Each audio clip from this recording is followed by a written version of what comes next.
अल्हम्दुलिल्लाह अल्हम्दुलिल्लाहिल्लज़ी अंज़लल क़ुरआन व नज़्ज़लल फ़ुरक़ान व अनअमा अलैना बिल ईमानी व तमन्ना बिल इहसान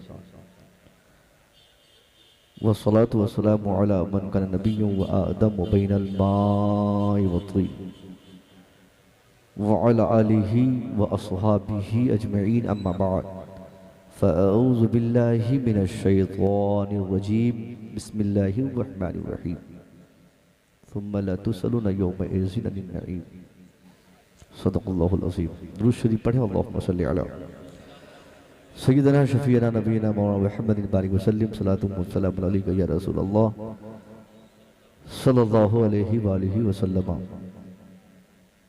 ठीक है, वहाँ से हट जाओ, वहाँ से हट जाओ, कुर्सी लेके जाओ।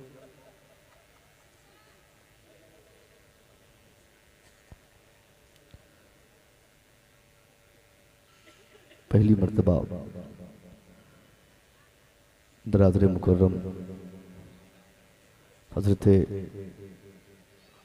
फ़ारूक़ी साहब की ख्वाहिशात की तकमील के लिए आपके इदारे में हाज़री की सआदत हो रही है। बहुत बड़े बड़े खुतबा शुरा आज की तारीख़ के लिए आपके गांव और इलाके में मौजूद हैं। मुसव्वी रज़ा भी उन्हीं बुलाए गए मेहमानों में से एक है, जिनको महदूद वक्त में काफ़ी सारी बातें करनी है। स्टेज पर तकरीबन मधुबनी ज़िले के तमाम तर ज़िम्मेदार उलमा, मोतबर, मारूफ सब मौजूद हैं।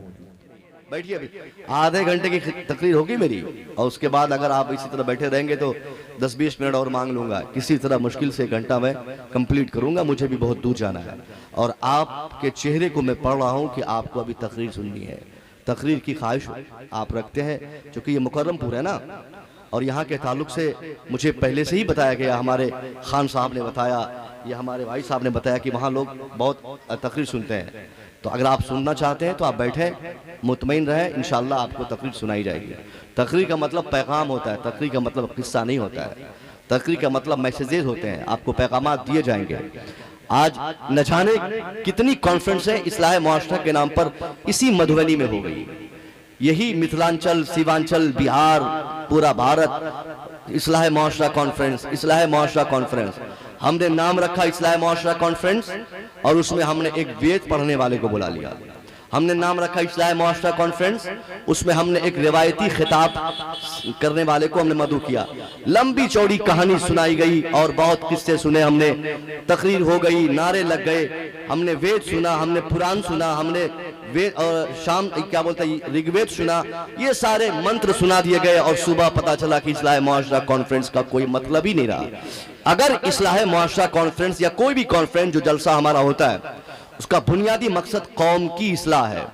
अगर इस्लाह कौम की जलसों से हो जाती तो आज की तारीख में आपका पूरा मधुबनी, दरभंगा, मुजफ्फरपुर, बिहार, हिंदुस्तान, कहीं भी मुसलमानों में किसी तरह की कहीं से भी कोई पसमानदगी नहीं होती। मगर बावजूद इसके कहां है इस्लाह मुआशरा कॉन्फ्रेंस का असर? आज भी हमारे समाज में जहेज लेन देन का कारोबार ऐसे ही हॉट है। आज भी हमारे माशरे में झूठ, शराब, ज़िना, बेहयाई, जहालत, सारी चीजें। वो कोई एक बुराई आप बताइए जिस बुराई को हम गैरों की पहचान पहले समझते थे और आज वो बुराई हमारे समाज की पहचान ना बन गई हो। गैरों की बच्चियों ने बेहयाई की तो आज हमारी बच्चियां उन बच्चियों से ज्यादा बेहयाई में आगे आ गई। गैरों में अगर जहेज के कारोबार आम होने लगे तो आज हमने जहेज को, डॉरी सिस्टम को अपने समाज की हमने अपनी खुद पहचान बना ली। अगर गैरों में बर्बरियत थी, अगर वहां ज़िनाकारी, बेहयाई थी, वो सारी चीजें आज हमारे यहाँ है। एक चीज जो हम गैरों से ज्यादा उसमें पीछे आ गए, और या गैरों से ज्यादा हमारी हालत उसमें खराब है, इल्म। गैरों ने बेहयाई की मगर अब हया भी वहां पे है, वहां पर इल्म भी है, वहां पर तवज्जो भी है, वहां पर विजन भी है, वहां पर तहरीक भी है, वहां मिशन भी है, वहां साहब इज्तिमाई ताकत भी है, वहां यूनिटी की कुव्वत भी है। अब उन लोगों ने हालात के पेश नजर अपने समाज की इस्लाह के लिए अपने आप को 100% नहीं तो सही 90% अपने आप को तैयार कर लिया है। मुसलमान अगर अपने मुखालफिन के मुकाबले में अपने आप को 5 मिनट के लिए लाकर अपने को गौर करके देखे तो सही साहब कि मुसलमान अपने मुखालफिन के मुकाबले में आज कितना मजबूत है, किस तरीके से मुसलमान एक्टिव है।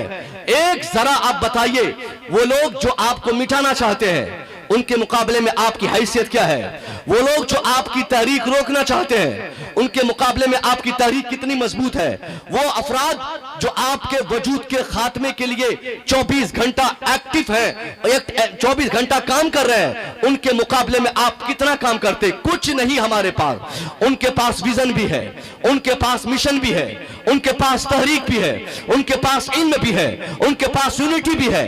हमारे पास क्या है साहब? हमारे पास जिहालत है, हमारे पास बेवकूफी है, हमारे पास मजदूरी है, हमारे पास हमारे बच्चों में जो मजदूरी करने की लत है वो है। आज हिंदुस्तान भर में 80% मजदूरों की जमात किसी और कौम की जमात नहीं, वो सिर्फ मुस्लिम बच्चों की जमात है। मुस्लिम बच्चों की तादाद आप तलाशना चाहे, कलकत्ता चले जाइए, मजदूरी करने वाले मुसलमानों के बच्चे। आप मुंबई चले जाइए, मजदूरी करने वाले मुसलमानों के बच्चे। दिल्ली में रिक्शा चलाने वाले मुसलमानों के बच्चे।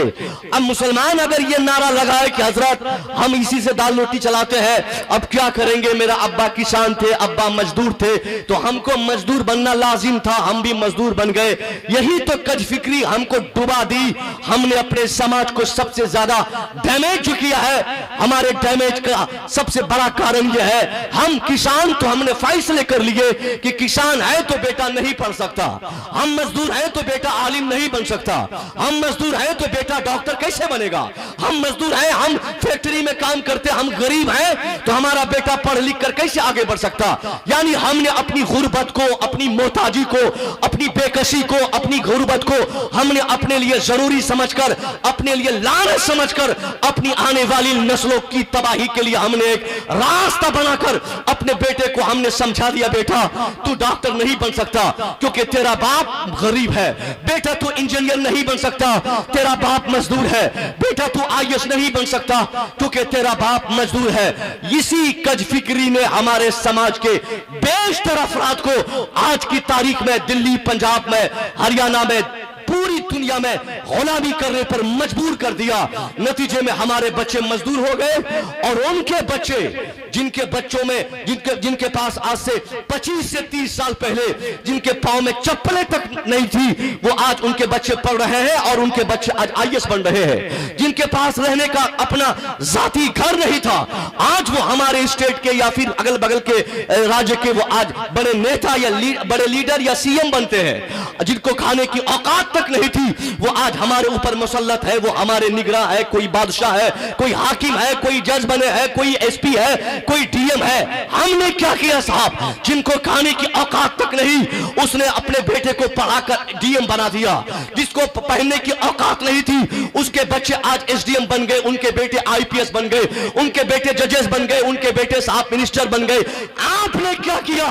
आपने पहले सारी दुनिया को तालीम के लिए आपने बेदार किया। अब वो बेदारी चली गई समाज से। मुसलमानों में 100% नहीं तो सही साहब 90% जहालत आज भी है। मैट्रिक पढ़ने से पहले बेटा दिल्ली भागा, इंटर पास होने से पहले बेटा मुंबई गया, मैट्रिकुलेशन से पहले, इंटरमीडिएट से पहले, ग्रेजुएशन से पहले हमने अपने अजीजों को, अपने बच्चों को, उनकी तालीम को हमने ड्रॉप करवाकर महज 10,000 कमाने के चक्कर में आज इसी मधुबनी के मुसलमान, यही बिहार के मुसलमान, इसी भारत के मुसलमानों में ये लत लगी है। पड़ोस का किसी का मकान बड़ा हो जाए तो उनका मकान देखकर हमें ऐसी ललच पैदा होती है साहब कैसे इनका मकान बढ़ा। अपने बेटे को कहते अरे जल्दी तू भी दिल्ली जा, कितना पढ़ेगा, अब पढ़ना लिखना तू सीख ही गया, नाम लिख लेता, पता लिख लेता, मैट्रिक तू कर ही लिया है, अब नहीं पढ़ना। अब वो बाप अपने बेटे को दिल्ली भेजता है। अब वही 5 साल के वो बात बोलेगा, हजरत ये जालिमों की शासन है, जालिमों की हुकूमत है, ये जालिमों ने बर्बाद कर दिया, बच्चे मजदूर हो गए, हमारी तबाही आ गई, हमारी बर्बादी आ गई, हम पसमानदा हो गए। मैं कहता हूं नहीं नहीं, आज जो तेरी तबाही और बर्बादी है इस तबाही का रिस्पॉन्सिबल न तेरा सीएम है, न पीएम है, न कोई डीएम है, न एसपी है। ये सारी जिम्मेदारी तुम्हें कबूल करनी पड़ेगी। ये जुल्म आपने अपने बच्चों पे ढाया, आप अपने बच्चों के लिए अत्याचारी बन गए। आपने बहुत बड़ा जुल्म अपनी औलाद पर किया, जिसको मैट्रिक करने के बाद इंटर से पहले आपने दिल्ली कमाने भेज दिया। या अगर वो इंटर में नाम लिखा भी लिया, दाखिला कराया, 3 महीने की अगर मुश्किल से छुट्टी मिली तो आपने कलकत्ता कोई काम करने भेजा ताकि 3 महीने में 50,000 कमा ले। ये सरासर जुल्म है अपनी औलाद पर। वो बाप अपने कानों के दोनों ढक्कनों को निकाल के मेरी बात पर गौर करे, सोचे कि उसने जो 10,000 कमाने के चक्कर में अपने बेटे की तालीम को रुकवाया है, क्या ये जुल्म नहीं? क्या ये अत्याचारी नहीं? क्या वो बाप जालिम नहीं? बिल्कुल 100% उसने जुल्म किया। सीएम ने नहीं किया, पीएम ने नहीं किया, डीएम ने नहीं किया, एसपी ने नहीं किया, कोई समाज का कोई दूसरे फर्द ने नहीं किया। आपने बेटे की तालीम ड्रॉप करवाई। अगर आपका बेटा आज मैट्रिक किया है, इंटर करता, ग्रेजुएशन करता, 5 साल के बाद साहब मधुबनी छोड़ता, 10 साल के बाद मुकर्रमपुर छोड़ता, पहले वो मधुबनी में रहकर कायदे से तालीम लेता, पहले कायदे से पढ़ता, 10 साल के बाद मुंबई की सारी गलियां उनके लिए थी, कलकत्ता के सारे मार्केट उनके लिए थे, दिल्ली की सारी जगह उनके लिए थी, पूरी दुनिया की सारी मार्केट उनके लिए काम करने के लिए थे। मगर आप 10 साल के बाद उनको भेजते, तब ना मजा आता। आज तो आपका बेटा मुंबई जाता टॉयलेट में बैठकर, आपका बेटा ट्रेन पे बैठता, वही चालू टिकट गीदड़ और ये गाय भैंस की तरह घुसा के ठूस के उसमें घुस के जाता, नौकर की तरह जाता, मजदूर की सूरत निकाल के जाता है साहब, उसमें बैठता, 25 लोगों की जगह पर 50 लोग ठूस के हम जाते, 30-40 हजार 6 महीने में कमा के हमारे बच्चे आते। अरे 10 साल पढ़ा लीजिए, वो मुंबई तैयार है, दिल्ली तैयार है, ये कलकत्ता तैयार है। अगर आपने 10 साल अपने बेटे को पढ़ाया, कलकत्ता जाने वाली सारी ट्रेनें इंतजार करेंगी, मुंबई जाने वाली सारी ट्रेनों में ये इंतजार रहेगा। अब आपके बेटों के लिए टॉयलेट और बाथरूम में जगह नहीं, बल्कि उस ट्रेन के जो फर्स्ट क्लास सीट होगी वो आपके बच्चों के लिए बुक रहेंगे। और फिर आपका बेटा जाकर वहां पर मजदूरी नहीं करेगा, कोई जाएगा इंजीनियर की हैसियत से, कोई जाएगा डॉक्टर की हैसियत से, कोई जाएगा इमाम की हैसियत से, कोई जाएगा मुफक्किर की हैसियत से, कोई जाएगा मुकर्रिर की हैसियत से, कोई जाएगा आलिम की हैसियत से, कोई जाएगा ऑफिसर की हैसियत से। इस हैसियत से जब आप अपनी औलाद पर हैसियत से अपनी औलाद की तब्दीली की कोशिश करेंगे, मैं 100% कहता हूं ये समाज में तब्दीली आएगी। गाली देने से कुछ नहीं होता, ये सब गाली देने वाले गालीबाज हो गए। ये अपनी गलती देखते नहीं, दूसरों को खाली बदनाम करते, अपना दामन झाड़ कर देखते नहीं कि कितने छेद हमारे दामन में है, जिससे तरक्की की जाती, जो तरक्की के लिए सबसे पहला मैदान समझा जाता। पूरी दुनिया में तरक्की का मेयार म्याद जिस मैदान को इस 21वीं शताब्दी में माना गया है, वो मैदान साहब यूनिटी का मैदान है, वो मैदान एजुकेशन का मैदान है, वो मैदान इत्तेहाद का मैदान है, वो मैदान सियासत का मैदान है। मैं आपसे पूछता हूं, अगर सियासत को दुनिया ने तरक्की के लिए जरूरी समझा है तो आपने सियासत पर कितना काम किया? बताइए कलेजे पे हाथ रखकर। 100% हिंदुस्तान में मुसलमानों का दामन पकड़ के मैं पूछ सकता हूं बहैसियत आलिम कि आपने सियासत को डैमेज किया है, सियासी तौर पे भी अपने समाज को आपने अपाहिज और लंगड़ा बना के रख दिया है। आज मुस्लिम बच्चे चाहे जिस नाम से हो, मुसलमान होना काफी है, बस ये लोग उनको बोलेंगे ये आप वोट काटने के लिए खड़े हो गए, आप वोट काटना चाहते, आप इलेक्शन लड़ेंगे तो वो जीत जाएगा, आप इलेक्शन लड़ेंगे तो वो हार जाएगा।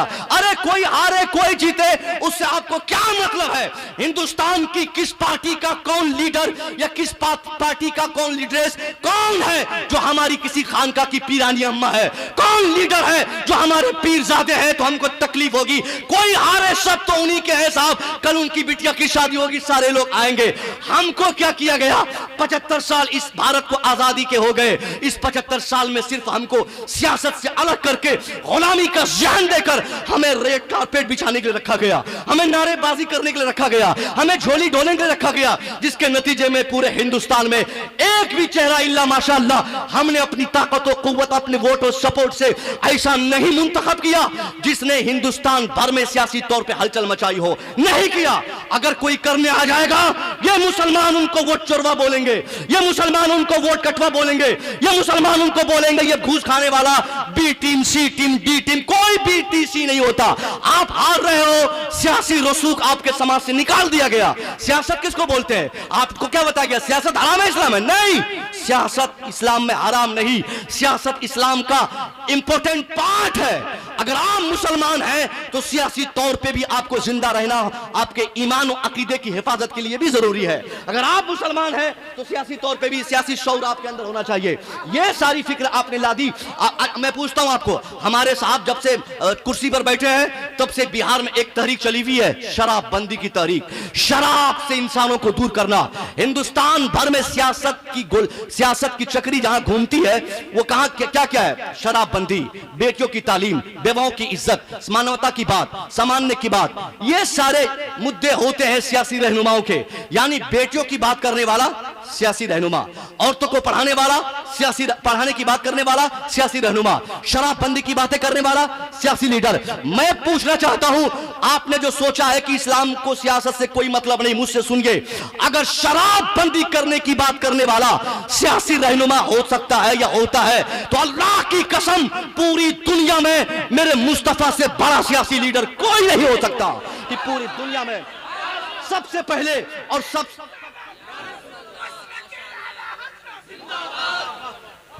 पूरी दुनिया में सबसे जायद और सबसे पहले शराबबंदी का अभियान अगर किसी ने शुरू किया था तो कोई और नहीं वो सिर्फ हमारे मुस्तफा करीम की शख्सियत थी।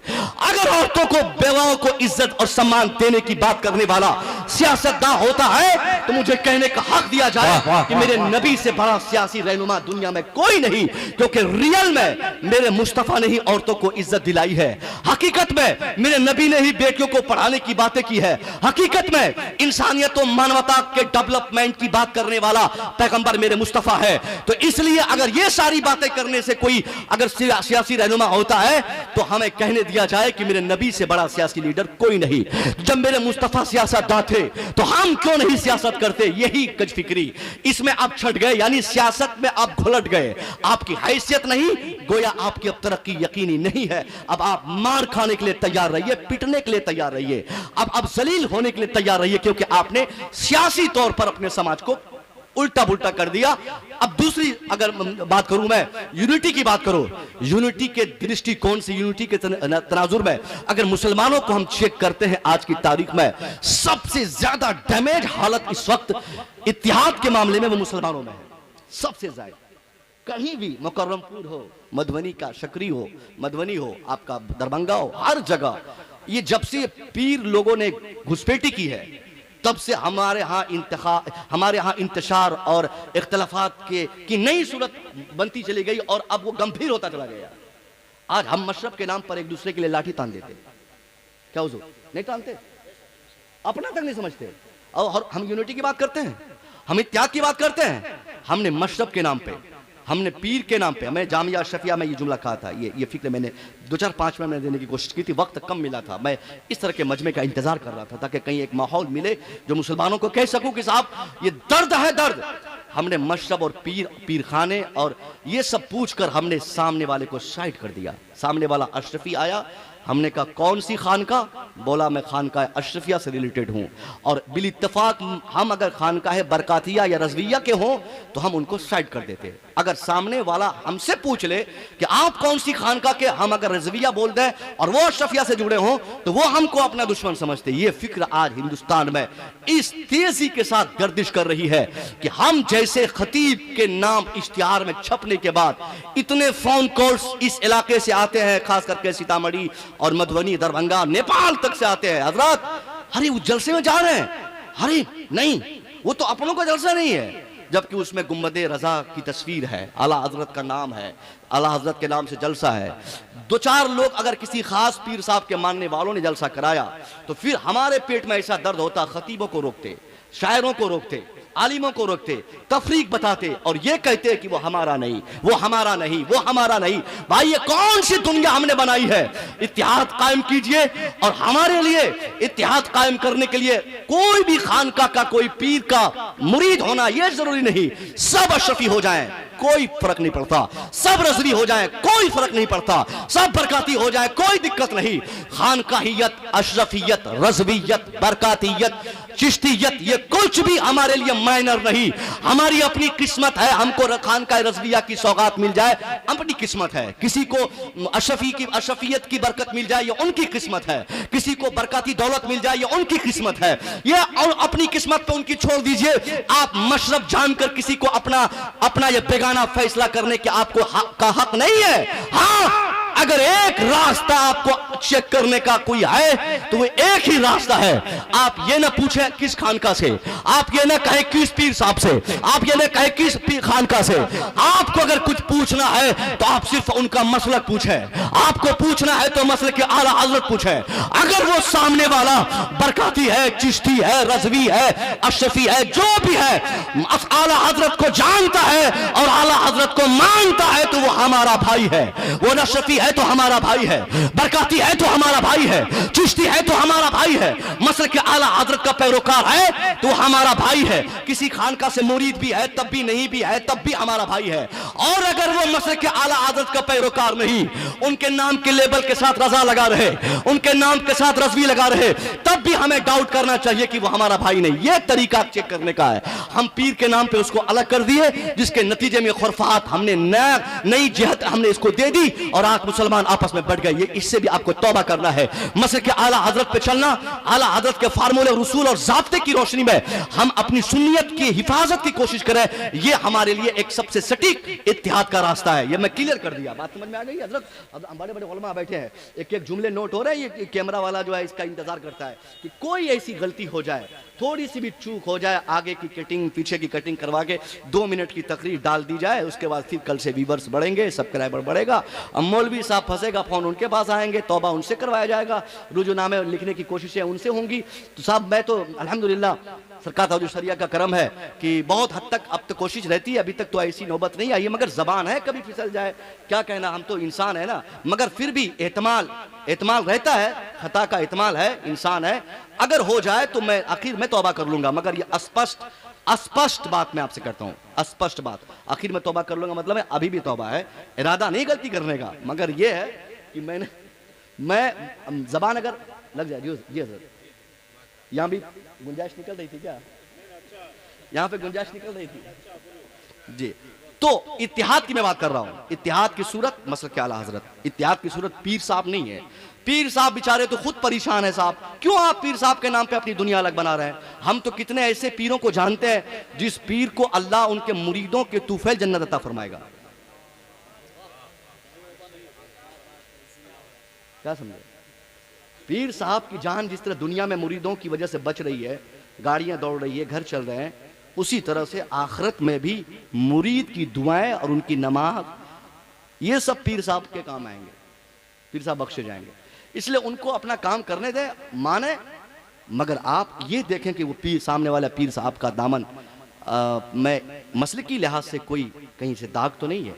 अगर नहीं है तो हमारा है, वो कोई दिक्कत नहीं है, हमारा आदमी है वो, मसलक के आला हज़रत का ये इत्तिहाद है। दूसरी सबसे बड़ी चीज जो मैं बताना चाहता हूं वो ये है एजुकेशन की कमी। मैंने कहा था ना शुरू में, विजन नहीं, तहरीक नहीं, मिशन नहीं, एजुकेशन नहीं, यूनिटी नहीं, इत्तिहाद नहीं, तो अब एजुकेशन के डिपार्टमेंट में अगर मैं आपके बच्चों को या अपने बच्चों को चेक करूं तो आज की तारीख में सबसे ज्यादा गिरानी, पसमानदगी तालीमी मैदान में मुसलमानों की है। मुसलमानों के बच्चे आज पूरी दुनिया में, आप चले जाइए, जहालत की बुनियाद पर मजदूरी करने वाले, होटलों में काम करने वाले, ये सब हमारे बच्चे। हमने क्या किया अपने समाज के लिए? अगर हम आज की तारीख में दुनिया में किसी पे उंगली उठाते हैं कि सामने वाला साहब तुम मेरे ऊपर जालिम जुल्म किया, तूने मुझ पर जुल्म किया, तूने मेरे बच्चे को आगे बढ़ने नहीं दिया, तो यह गलत बयानी है। अगर हम चाहते हैं कि हमको तरक्की मिले तो तरक्की का सटीक और बेहतर और स्ट्रेट रास्ता यही है कि हम अपने बच्चों को पढ़ाएं, खूब पढ़ाएं, खूब मेहनत से पढ़ाएं। जब तक हमारा बच्चा पढ़ेगा नहीं, ये समाज के सुधार के मामलात नहीं आ सकते। कोई नेता आपके बच्चों को बदल नहीं सकता, कोई आपको घर मकान बना के दे देगा, मगर गैर मामूली तब्दीली, एक खास तरह की जो तब्दीली होती है, इस तब्दीली के लिए तालीम ही वाहिद रास्ता है, तालीम ही जरूरी है। और आप तालीम पे काम नहीं करते, मदरसा वीरान होता चला गया, मदरसे में बच्चों की तादाद घटती चली गई। चलो मैं मान गया मदरसे में बच्चे नहीं पढ़ते, तो कम से कम स्कूलों का अगर हम जायजा लें तो आज की तारीख में स्कूलों में भी पढ़ने वालों की तादाद, मुस्लिम बच्चों की तादाद सबसे कम है। हमारे पास न इदारे हैं, हमारे पास ना इंस्टीट्यूट हैं, हमारे पास ना मेडिकल कॉलेजेस हैं। हमने जाती तौर पर कोई काम नहीं किया, हम बिहारी बर्बाद हो गए। ये बिहारी, हमने बिहारी का तमगा लेकर अपने बिहार को संवारने के लिए और बिहारी मुस्लिम होने के नाते कोई काम किया? बिहार का कोई एक इदारा बताइए, बड़ी जिम्मेदारी से कोई एक इदारा बताइए जो उत्तर प्रदेश के 10 मदरसों में से कोई एक बड़े मदरसों के बिल मुकाबिल यहां पे हो। एहसान उन मदरसे यूपी वालों का, एहसान गुजरात वालों का, एहसान राजस्थान वालों का, एहसान महाराष्ट्र वालों का, एहसान कर्नाटक वालों का कि हमारे बच्चे वहां से पढ़ के आए फाजिल बन के, हमारे बच्चे कारी बन के आए, हमारे बच्चे वहां से मुफ्ती बन के आए, वहां पे इदारे बनते चले गए। हमने अपने इलाके में कितने इदारे बनाए? कोई एक मदरसा बताइए जहां पर कायदे से फजीलत तक तालीम होती हो। यहां पे हमने क्यों नहीं बनाया? तादाद हमारी कम है क्या? जहां हम बना सकते। हुजूर सरकार हाफिज मिल्लत की तारीख हम पढ़ते और बोलते हैं कि हाफिज मिल्लत ने एशिया का सबसे बड़ा इदारा जामिया अशरफिया मुबारकपुर में बना दिया। तो आपने क्या मुरादाबाद से आप जामिया अशरफिया लेकर आए थे? नहीं, आपने मुबारकपुर में रह के वहां के लोकल्स के ताउन से, खुसूसी ताउन से आपने जामिया अशरफिया की तहरीक छेड़ी और आज जामिया अशरफिया का वजूद पूरी सुन्नियत के लिए काबिल फख्र इमारत है और मदरसा है। मगर हम यहां भी बना सकते हैं, अशरफिया यहां भी बन सकता है, अमजदिया यहां भी बन सकता है, जामतुर रजा बिहार में हो सकता है, मगर नहीं है यहां पे। क्यों नहीं? यहां पर बड़ा बड़ा जलसा है, यहां पर बड़े बड़े जलसे हैं, यहां पर इतने बड़े बड़े जलसे करा लिए गए जिस जलसे के एक खतीब की आमद में सिर्फ 2 लाख खर्च हो जाते हैं। एक खतीब की आमद में अगर सुनिए, खतीब की आमद या जलसे की कसरत समाज सुधार के लिए जरूरी अगर हम समझते हैं तो उत्तर प्रदेश से ज्यादा जलसा दुनिया में कहीं नहीं होता। पूरे मुबारकपुर में सालाना जलसे अगर सारे मदारिस के मिला दिया जाए तो 1, 2, 3, उससे ज्यादा नहीं। मुबारकपुर के मुसलमानों को आपसे ज्यादा पैसा है, आजमगढ़ के मुसलमानों को आपसे ज्यादा पैसा है, बरेली शरीफ के मुसलमानों को आपसे ज्यादा पैसे हैं, घोसी शरीफ के मुसलमानों को आपसे ज्यादा बैंक बैलेंस उनके पास है। अगर कोई खास चेहरा, ब्रांडेड चेहरा, फेमस चेहरा जलसे के लिए जरूरी समझा जाता तो वो उनको, जिनको हम लोग अपने जलसों की जीनत बनाते हैं, इन लोगों को एक एक हफ्ता बुला के वो लोग अपने यहां रखते। मगर आज तक वो लोग नहीं बुलाए। मतलब उन लोगों ने जलसे पे काम नहीं किया, उन लोगों ने खतीबों पे काम नहीं किया, उन लोगों ने शायरों में पैसे नहीं खर्च किए, उन लोगों ने इदारे में पैसे खर्च किए, उन लोगों ने मदरसे में पैसे खर्च किए, उन लोगों ने मदरसों की इमारत बनाने में पैसे खर्च किए, उन लोगों की तवज्जो मदरसों की सुधार में रही, जिसके नतीजे में सालाना 5000 से ज्यादा उलमा खालिस उत्तर प्रदेश से प्रोडक्ट होते हैं, तकरीबन 5000। हमने 10,000 जलसे कर लिए। यहाँ पे एक बच्चा फजीलत तक नहीं पढ़ा सके। इदारे अगर मुश्किल से 1-2 हो भी जाए बिहार में, न ज़ाब्ता है, न उसूल है, न इमारत है, न खाने का सही से इंतजाम है, न कुछ भी नहीं है साहब। अगर कहीं तालीम अच्छी है तो बच्चे नहीं है, कहीं बच्चे हैं तो असातिज़ा नहीं है, कहीं दोनों है तो इमारत नहीं है, कुछ न कुछ कमी जरूर है हमारे यहाँ। हमने उस उसूल और ज़ाब्ते के मुताबिक मदरसा नहीं चला पाते, जिसके नतीजे में इल्मी पसमानदगी आ गई। चलो मदरसे की बात छोड़ो, फिर आप कहिएगा हजरत फिर वही मदरसे की टॉपिक पे आ जाते हैं। मैं स्कूल की बात करता हूँ।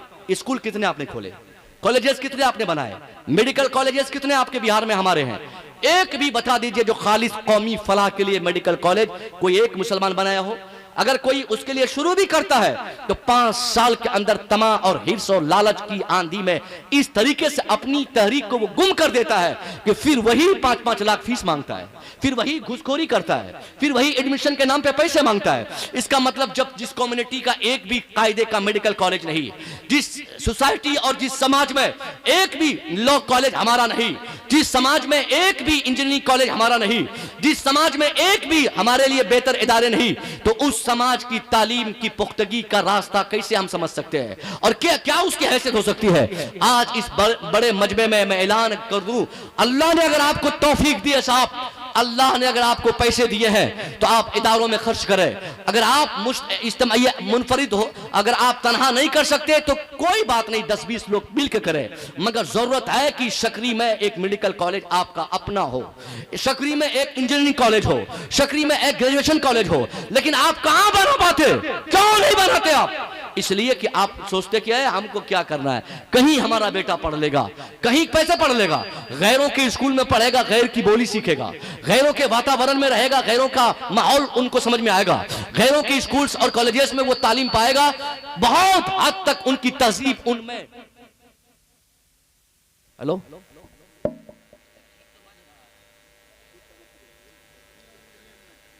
अल्लाहुम्मा सल्ली अला सय्यिदिना शफीना बारिक वसल्लम सल्लल्लाहु अलैहि वसल्लम अलैका या रसूलल्लाह सल्लल्लाहु अलैहि वसल्लम। रुकना भी हमारे लिए जुर्म होता है ना, रुकने के बाद फिर परिसर बनाने में वक्त भी लगता है हजरत, अब वहाँ पे पहुँचना रहता है।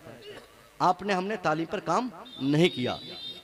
हम अगर अपने समाज के सुधार की तरफ अगर हम अपने समाज को ले जाना चाहते हैं तो हमें सबसे पहली चीज़ यह है कि हमें अपने बच्चों को खूब पढ़ाना है। क्या पढ़ाना है? मदरसे में पढ़ाइए, मदरसे में अगर पढ़ ले आपके बच्चे फिर स्कूल में ले जाइए, लेकिन पहले मदरसे में पढ़ा दीजिए, उसको कुरान पढ़ा दीजिए। आपके बच्चे जब कुरान पढ़ लेंगे इंसानियत समझ लेंगे, आपके बच्चे जब कुरान पढ़ लेंगे मानवता जान लेंगे, आपके बच्चे जब कुरान और हदीस की चंद किताबें पढ़ लेंगे तो बहुत हद तक बुनियादी मसाइल से लड़ने की क्वालिटी उनमें आ जाएगी और नॉलेजेस वो हासिल कर लेंगे। उसके बाद ज़रूरत फिर आपकी आगे बढ़ जाएगी कि आप अपने बच्चे को फिर कॉलेज में भेजें, खूब बढ़िया डॉक्टर बनाए उनको, बहुत अच्छा इंजीनियर बनाए उसको, बहुत बड़ा वकील बनाए उनको, बहुत बड़ा जज बनाए उनको। हम आलिम हैं, हम आपको कतन ये नहीं कह सकते कि आप सिर्फ अपने बेटे को खाली हाफिज ही बना दें। अगर कोई अगर बनाना चाहते भी है, आपका बेटा अगर हाफिज बना भी है या बनता है या बन रहा है, तो आप उन बच्चों को और पढ़ाइए। कुरान की लिखी हुई सूरतों को याद करके सीनों में ये सोचना कि हमने इल्म पर एहसान कर दिया, नहीं, आपने अभी सिर्फ कुरान पढ़ा है, अभी बहुत सारे काम आपको करने हैं। आपने कुरान याद किए, अब आप और पढ़िए 5 साल मदरसे में, फिर आप कॉलेज में जाइए, कायदे से पढ़िए, इंशाअल्लाह हालात बदलेंगे। ये तमाम जालिम जो हमारे ऊपर जुल्म करते हैं, ये ऐसे ही जुल्म नहीं करते, इनको इन चीज़ों का एहसास है कि मुसलमानों के पास अब कुछ नहीं बचा, कोई तहरीक नहीं बची। 1925 से आज तक हिंदुस्तान की एक तहरीक, नाम नहीं लूंगा, समझ लीजिएगा, तारीख से आपको अगर वाबस्तगी होगी, हिंदुस्तान की हमारे मुखालफिन की जितनी तहरीकें हैं उनमें से एक तहरीक है जिसमें अंग्रेजी के 3 शब्द शॉर्टकट में दिए जाते हैं। वो तहरीक इस हिंदुस्तान में 1925 से आज तक रन कर रही है। उसका बुनियादी मकसद क्या? मुसलमानों का खात्मा, इस्लाम का खात्मा, मुसलमानों के तशख़ुसात से लड़ना, मुसलमानों के बच्चों से झगड़ना, मुसलमानों के मकातिब से, मस्जिदों से, खानकाहों से, ये हमारी पहचान से, इन सारी चीज़ों से लड़ना उस तहरीक का बुनियादी मकसद है। मैं आपसे पूछता हूँ, सामने वाले ने तंजीम बनाई, वो तंजीम उनकी कामयाब हो गई, उनके बच्चे आज डॉक्टर बन गए, उनके बच्चे आज इंजीनियर बन गए, आपके बच्चे नहीं बन पाए। कोई एक मुसलमान बता दे कि हजरत हमारा बेटा 2024 के मैट्रिक एग्जाम में बिहार एजुकेशन बोर्ड के टॉप 10 बच्चों में मेरा एक बच्चा था। कोई एक मुसलमान बताए, स्टेज से लेकर वहां तक आपके रिश्तेदारों में कोई था जो बिहार के टॉपर्स में, 10 टॉपर्स में कोई एक बच्चा था आपका? मैट्रिक में, इंटर में नहीं था। आप समझिए आप किस कदर पसमानदा है। 10 बड़े टॉपर्स बच्चों में, ज़हीन तरीन बच्चों में आपका एक भी बच्चा नहीं, एक भी लड़का आपका नहीं। वो लोग 10 वही लोग, 20 बच्चों में 20 बच्चों उन्हीं के, 100 टॉपर्स में सारे बच्चे उन्हीं के। तो आपको तरक्की कहां मिलेगी, कहां से मिलेगी? तरक्की का मेयार और बुनियाद हम एजुकेशन को समझते हैं, और एजुकेशन की शुरुआत मैट्रिकुलेशन के एग्जाम को समझते हैं, और मैट्रिक में ही टॉप 10 बच्चों में हम नहीं, हमारे बच्चे नहीं, टॉप 100 में नहीं, टॉप 1000 में नहीं। तो आप समझ लीजिए कि अब आपकी बर्बादी कितनी नजदीक आ चुकी है, कितनी करीब से करीब तर बर्बादी और तबाही आपकी आ चुकी है। अगर आप बदलना चाहते हैं तो अपने बच्चों को पहले तालीम उनकी पुख्ता करें, तालीम पर तवज्जो दें। मैं ये नहीं कहूंगा कि बेटे को हाफिज बना दें, अक्सर मैं ये बात कहता हूं, इसलिए नहीं कहता आलिम बनाने के लिए कि आलिम को बहुत हद तक इन लोगों ने समझ लिया है कि मौलवी बनाने के बाद परेशानी ये है हजरत कि बेटा क्या खाएगा, क्या कमाएगा। सबसे पहला आगे से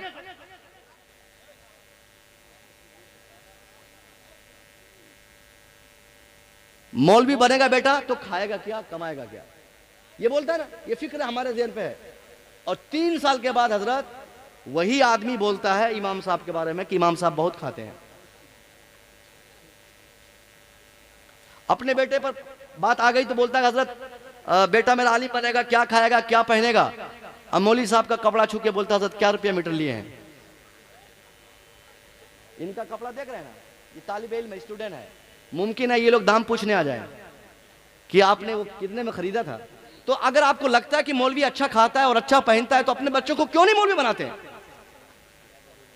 कमाने का मकसद सिर्फ खाना होता है कि जिंदगी गुजारना। तो अगर किसी को अच्छे खाने मिल जाते हैं तो आपको चाहिए कि अपने बेटे को भी आलिम बना दें, मगर आपने इनकी कमाई देखी और इनके हक में आपने फैसले कर लिए कि नहीं मेरा बेटा आलिम नहीं बनेगा, घाटा है। एक सवाल है, अगर आलिम बनने में घाटा है, मान गया घाटा और नुकसान आपको समझ में आया, तो होना तो यह चाहिए था कि आपका बेटा डॉक्टर बनता, लेकिन आपके बच्चे डॉक्टर नहीं बन पाए। नहीं बना आलिम, कोई सवाल नहीं, आपके बेटे इंजीनियर भी नहीं बन पाए। नहीं बना आपका बेटा हाफिज कुरान, कोई कंप्लेंट नहीं, फिर भी आपका बेटा आईएएस क्यों नहीं बना, आपके बेटे आईपीएस क्यों नहीं बने, आपके बच्चे इंजीनियर क्यों नहीं बने, आपके बेटे डॉक्टर क्यों नहीं बने। इसका मतलब है आपने इल्जाम लगाकर अपने बेटे को आपने ना तो आलिम बनने दिया ना तो आपने कोई डॉक्टर बनने दिया। डॉक्टर ही बन जाता तो ये भी ठीक था, वो भी तो नहीं बन पाया। सालाना डॉक्टर्स, वकील, इंजीनियर सब तादाद हमारी सबसे कम है। हम 20% हिंदुस्तान में है। कितने है? 20% है ना? 20% है कि नहीं है? 20% का मतलब समझते हैं? 20% का मतलब होता है 100 में 20, 80 वो 20 हम। तो ये फैसला आपको करना होगा। 100 डॉक्टर्स में 20 हम, 80 वो लोग। 100 इंजीनियर्स में 20 हम, 80 कोई और। 100 ऑफिसर्स में 20 हम, 80 वो कोई और। 100 प्रोफेसर्स में 20 हमारे, 80 उनके। ये होना था, मगर यहां 100 में 1 हम, 99 उनके। 100 में 1 हम हैं।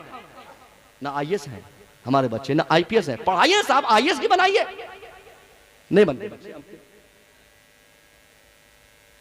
अगर आप ये सोचते हैं कि आपका बेटा पढ़ लेगा तो नौकरी नहीं मिलेगी, ये लोग नौकरी नहीं देंगे, तो सबसे पहली बात मैं आपका ज़हन साफ कर दूं, तालीम का मकसद कभी भी नौकरी लेना पाना नहीं। अगर जो शख्स अपनी औलाद को नौकरी के लिए पढ़ाता है, मुमकिन है उनके बच्चे को नौकरी कल मिल जाए, नौकरी ही मिलेगी, उनके बच्चे को इंसानियत नहीं मिलेगी।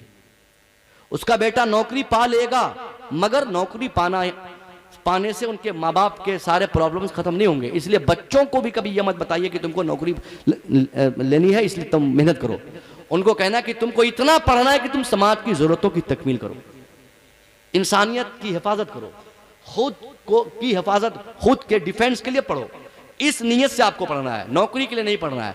और अगर आपका बेटा वो अहलियत आपके बच्चे में होगी कि उसको नौकरी दी जाए, तो कोई माइकलाल ऐसा पैदा नहीं हुआ या किसी नेता के कलम में वो ताकत नहीं है जो पढ़े लिखे के कलम की ताकत को वो रोक सके। बगल में समस्तीपुर जिला, मेरा दोस्त शाहिद रजा मिसबाही, कहीं ना सुभान अल्लाह, शाहिद रजा मिसबाही यूपीएससी पास करके लगातार 2-3 सालों से अभी उस जिले में वो कार्यरत हैं, काम कर रहे हैं, आईएएस हैं समस्तीपुर में। कहने का मतलब यह कि आपको अगर ऐसा लगता है कि आपका बच्चा पढ़ लेगा तो फलाने साहब आगे बढ़ने नहीं देंगे, फलाना आदमी आगे बढ़ने नहीं देगा, वो हमारा दुश्मन है, नहीं, गलत बात है। हिंदुस्तान को आजादी मिली 2014 में, गलत, 14 में, 14, 15, 16, 17, आजादी के 3 साल के बाद। शरीक कबाहत थोड़ी है, 15 बोले, 17 बोले, रात में बोले, दिन में बोले, ऐसा थोड़ी है कि कल हमको तौबा करना पड़ेगा।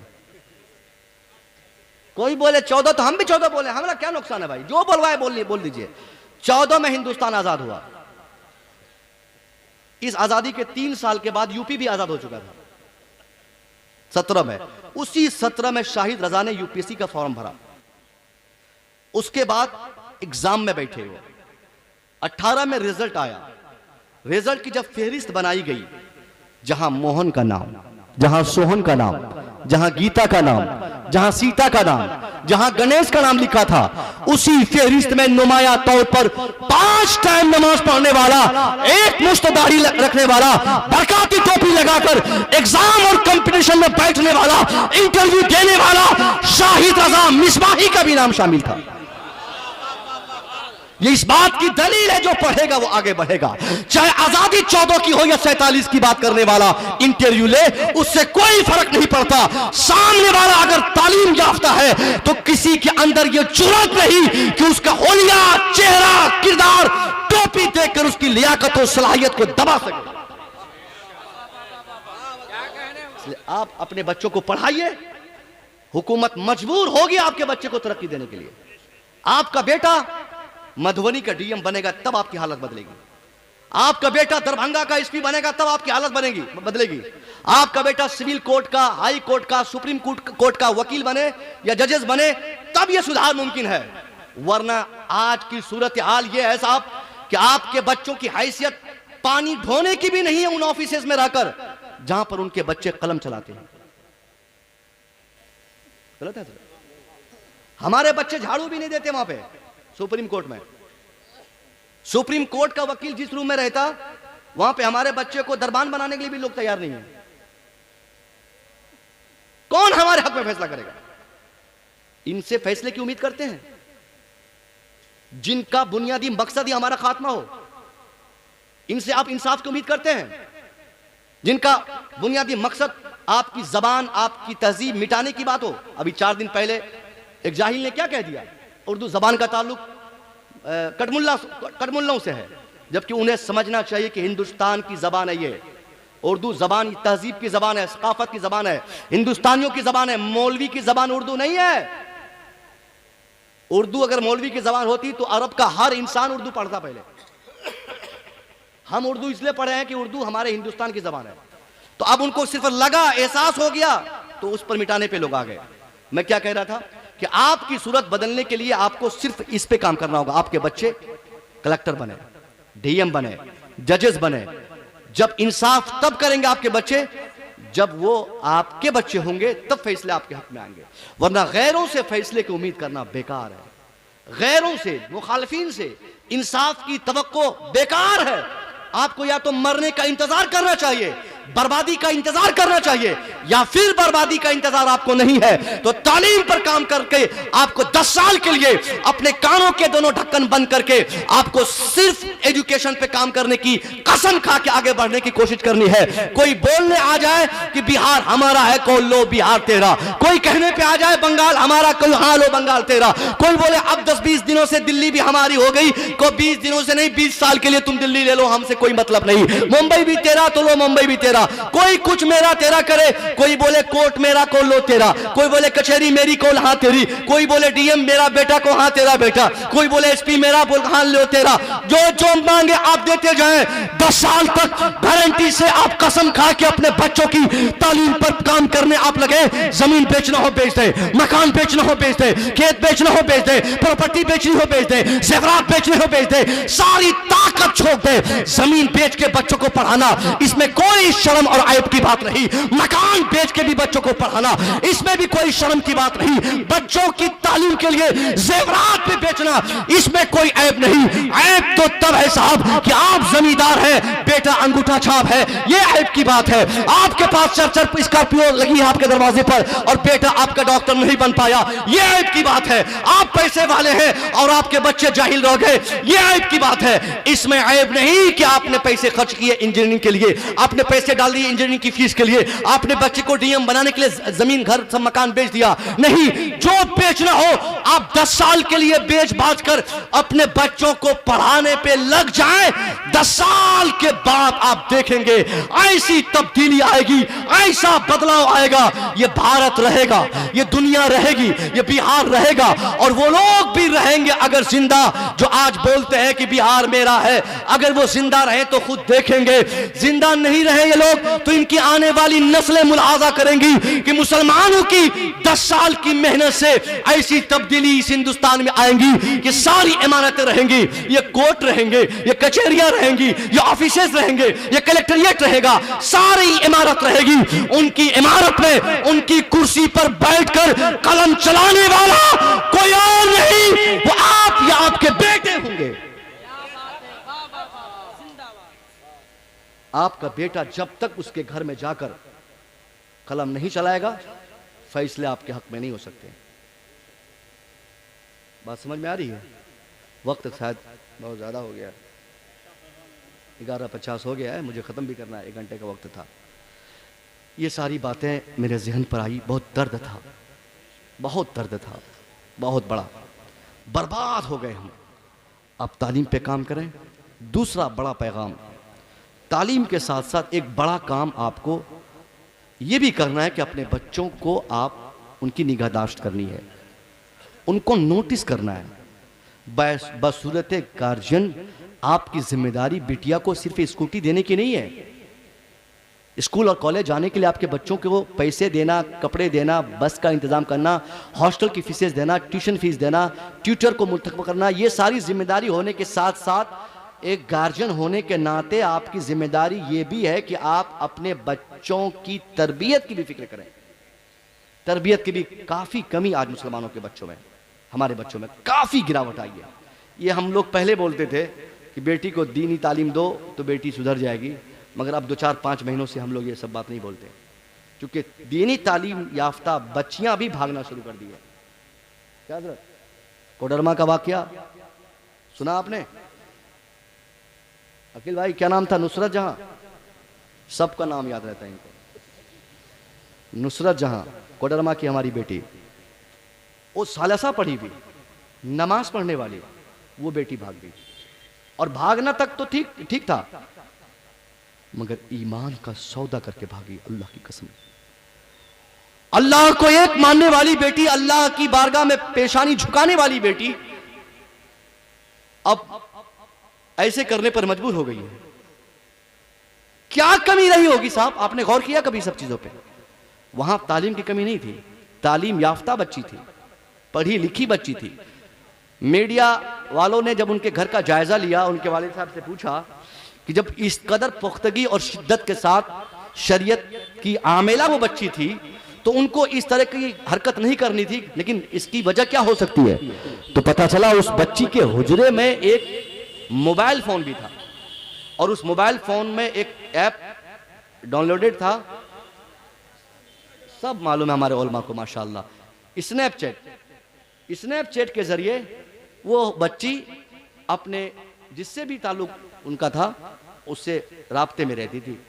नमाज पढ़ने वाली बेटी, 24 घंटा घर में रहने वाली बेटी, सिर्फ एक मोबाइल के इस्तेमाल से उस बेटी ने अपने घर को ही आजाद बनाकर एक दिन इस तरह के किरदार को पेश की कि पूरा समाज शर्मिंदा है। क्या नोटिस किया आपने? अगर बेटी आप बचाना है आपको, तो मोबाइल से अलग कीजिए उसको। सबसे पहला मैसेज, बच्चों को अगर बचाना है, असल तालीम का मजा अगर बच्चों को चखाना है, ऑनलाइन तालीम के बहाने से अगर आपके बच्चों के पास सिस्टम होना जरूरी हो, मोबाइल देना जरूरी हो, तो आप मोबाइल को अपने पास रखें। जिस वक्त ट्यूशन पढ़ाना शुरू करे कोई टीचर ऑनलाइन, महदूद टाइम के लिए दें, उसके अलावा कोई फंक्शन उसमें ना हो, खालिस उस वक्त दे दें और फिर आप ले लें।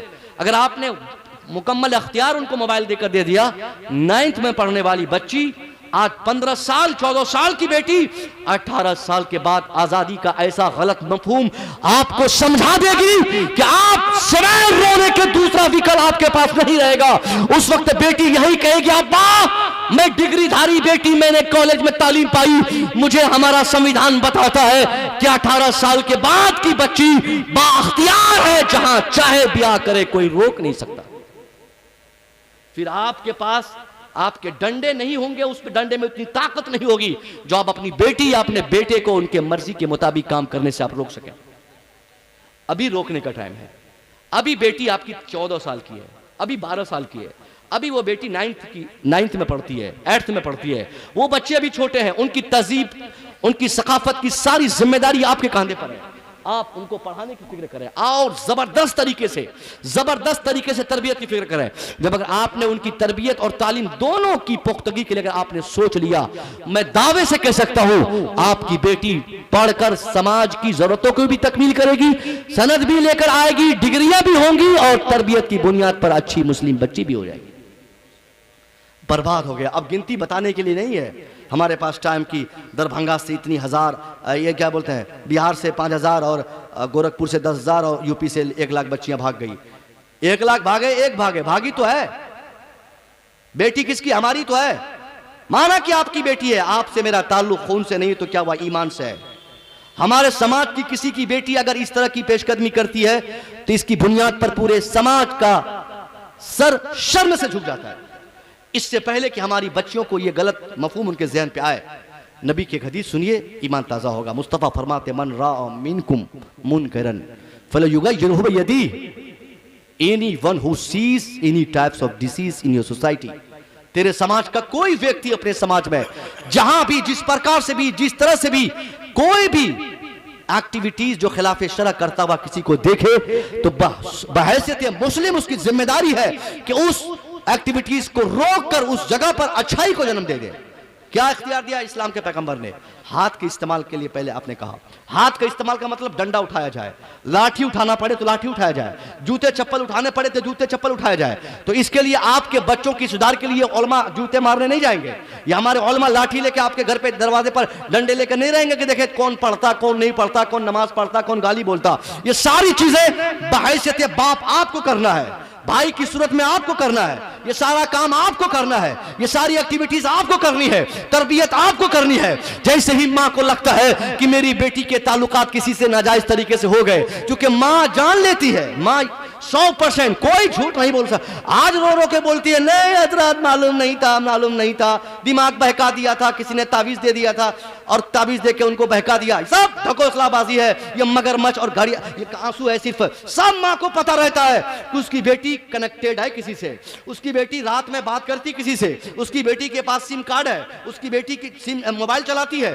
सब खबर है। मगर आज दबा के रखी, जिस दिन वही चिप्स, वही सिम, वही मोबाइल, वही आईफोन, वही हैंडफोन, वही ये क्या सा मोबाइल वगैरह उनको तबाह कर दे, तब उसकी माँ मौलवी साहब को तलाश करके बोलती है हजरत तावीज दीजिए, बेटी बहक गई है, किसी ने उसका दिमाग खराब कर दिया है, जगह पे ले आइए। एक बात बोलूं, तावीज से दिमाग को जगह पे लाया नहीं जाता है। तावीज से अगर ये सब काम होता तो कई सालों से हमारे उलमा 3 लोगों को देख रहे हैं, उसका दिमाग ठिकाने लगाने के लिए कोशिश कर रहे हैं। हम लोग पहले उन लोगों को ठिकाने लगाते ना, कहते बहुत इधर उधर की बहकी बहकी बातें करता है, रुक एक तावीज लिखता हूं, इन तीनों हजरात का दिमाग एक जगह पे आ जाए, हिंदुस्तान बच जाएगा। लेकिन हम लोगों ने किया ही नहीं, क्योंकि होता ही नहीं इससे होता ही नहीं। तावीज से शैतान भगाए जाते हैं, जिन्नात बुलाए जाते हैं, इंसान ना भगाया जाता है ना बुलाया जाता है। क्या खत्म कर? अगर आपको लगता है कि अपनी बच्ची की तरबियत आपको करनी है, आपको सुधारना है, तो तावीज से नहीं, बच्ची को बचपने में इस तरीके से आप उसको समझा बुझा दीजिए कि आइंदा तावीज मांगकर बच्ची की सुधार की जरूरत आपको पड़े ही नहीं। अब आपको करना क्या है, एक मोटी बात सुनिए, बात खत्म। जैसे लगे कि बेटी आपकी बिगड़ रही है, बेटा बिगड़ रहा है, शकरी मैं एक बार मैं जलसा करके, खान साहब मैं जलसा करके, हजरत आप भी उस जलसे में थे, मैं आया वापस, अपने बच्चे लोग, हमारे मुस्लिम बच्चे पूल के नीचे सिगरेट पीकर वो मस्ती कर रहे थे रात के 2 बजे। लगता था पता नहीं कौन से जंगल और किस खानदान से निकल के आया है, इस्लाम से कोई वास्ता है कि नहीं है। हम जैसा मौलवी टोपी पगड़ी कपड़ा ये सब पहना हुआ है, कोई और गाड़ी चला रहा था बहुत पिकअप पे।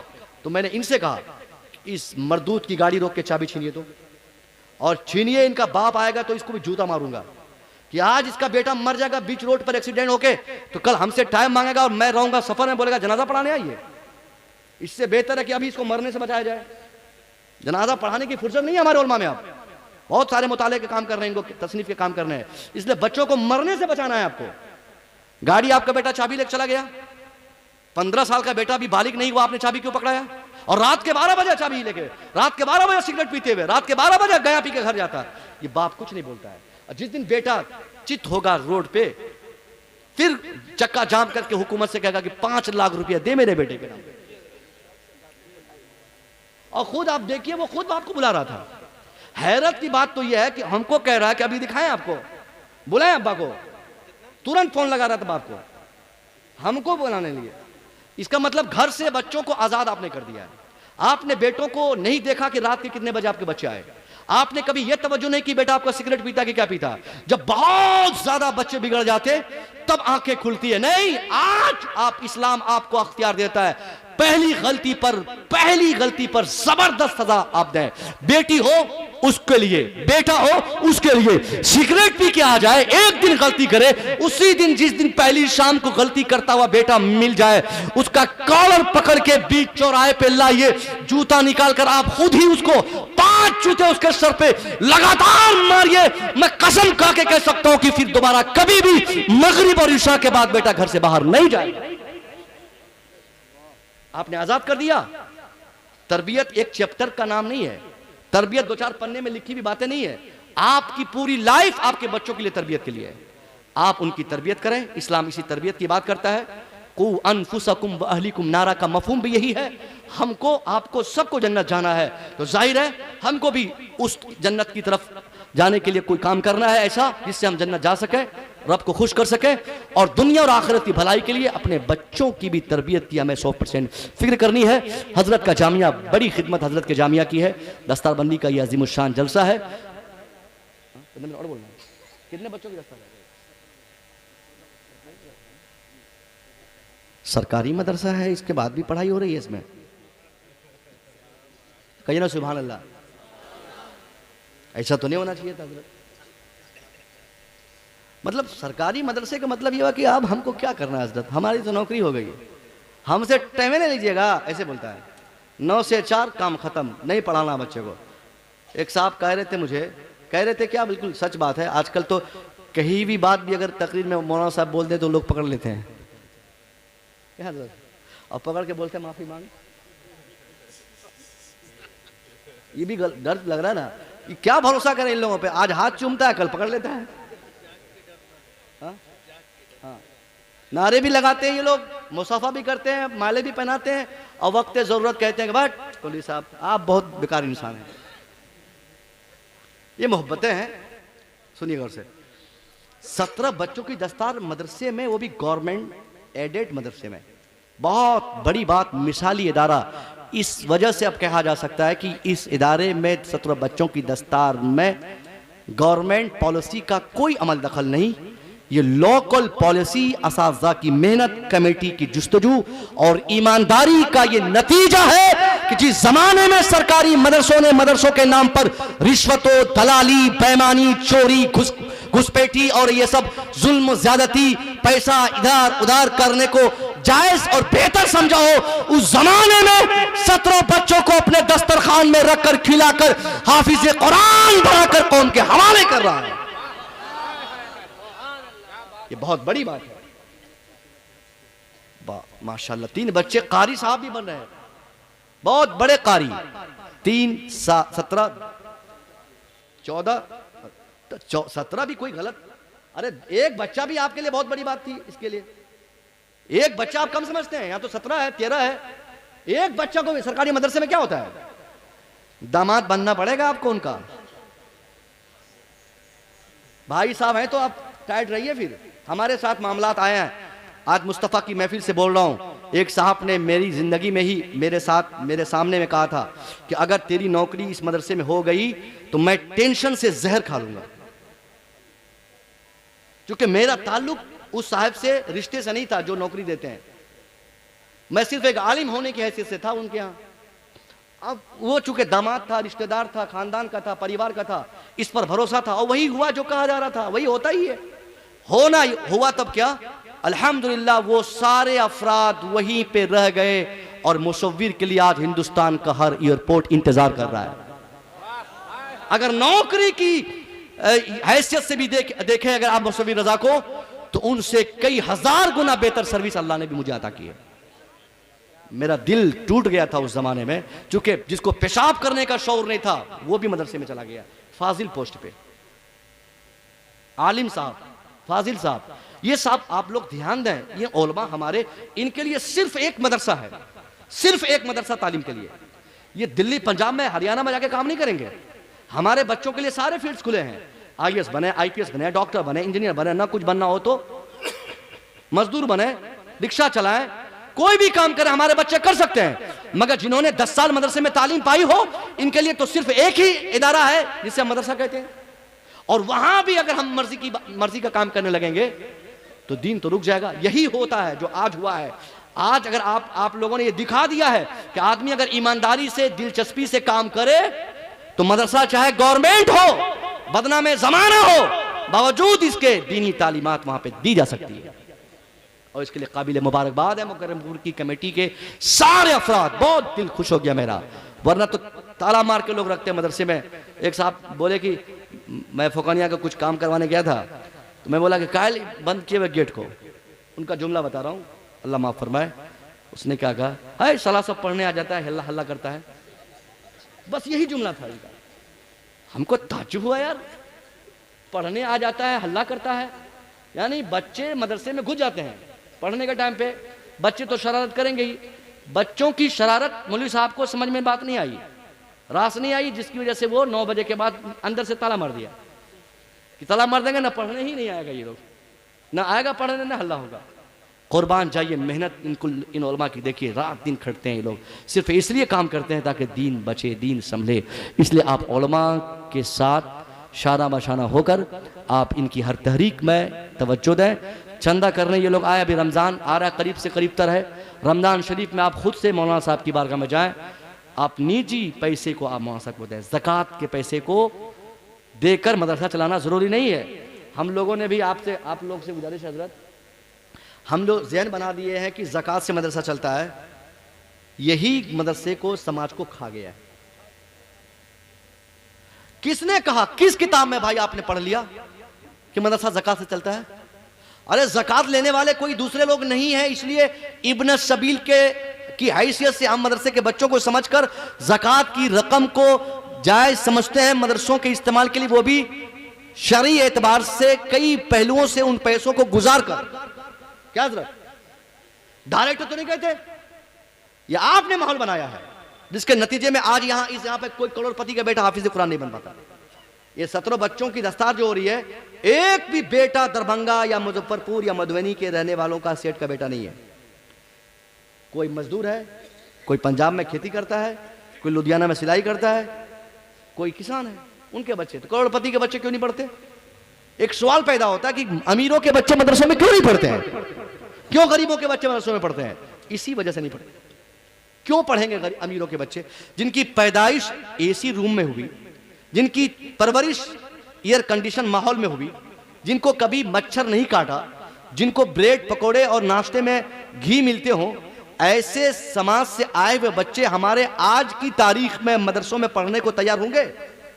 नहीं, क्योंकि मदरसों में 300 बच्चों पर एक टॉयलेट, 200 बच्चों पर एक गुस्लखाना, 2 उस्ताद में सारे बच्चे पढ़ रहे हैं, नीचे फर्श में टाइल्स नहीं है, ऊपर फैन नहीं चलता, अगर चलता भी है तो किरत करके।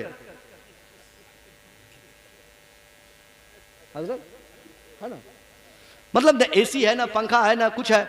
तो अगर आप चाहते कि आपके गांव के अमीरों के बच्चे आपके मदरसों में आके पढ़ें, तो आज की तारीख में हमने जो मदरसों की सूरत बनाई है, ऐसे मदरसों में सिर्फ गरीब पढ़ सकते हैं, अमीर नहीं पढ़ेंगे।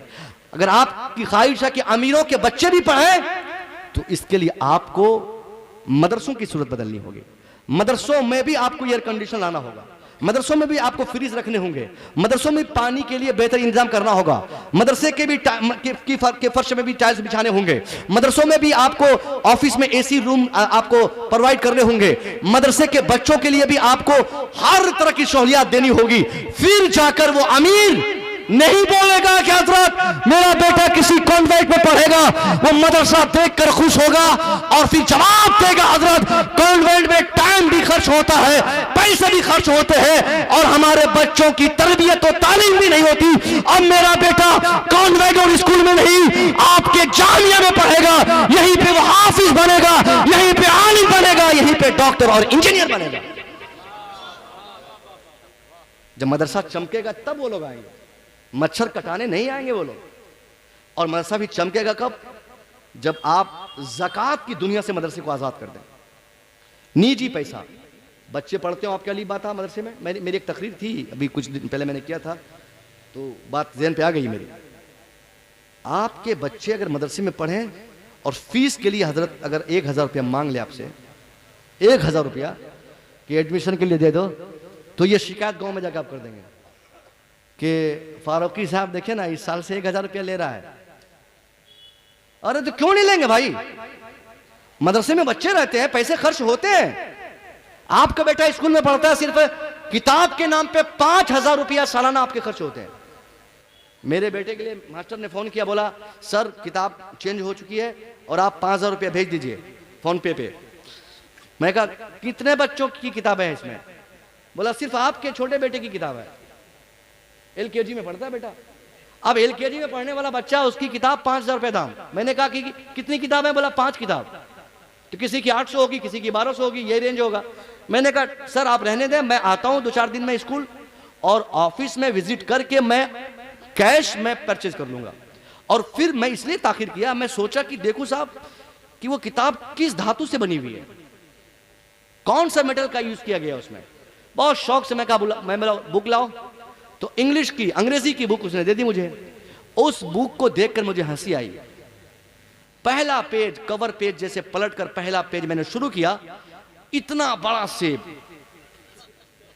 APP small letter capital letter, एक सेब, पेज खत्म। दूसरा पे मैं सोचा शायद कहीं इसमें कुछ खास कुछ हो, उसमें बहुत बड़ा बल्ला।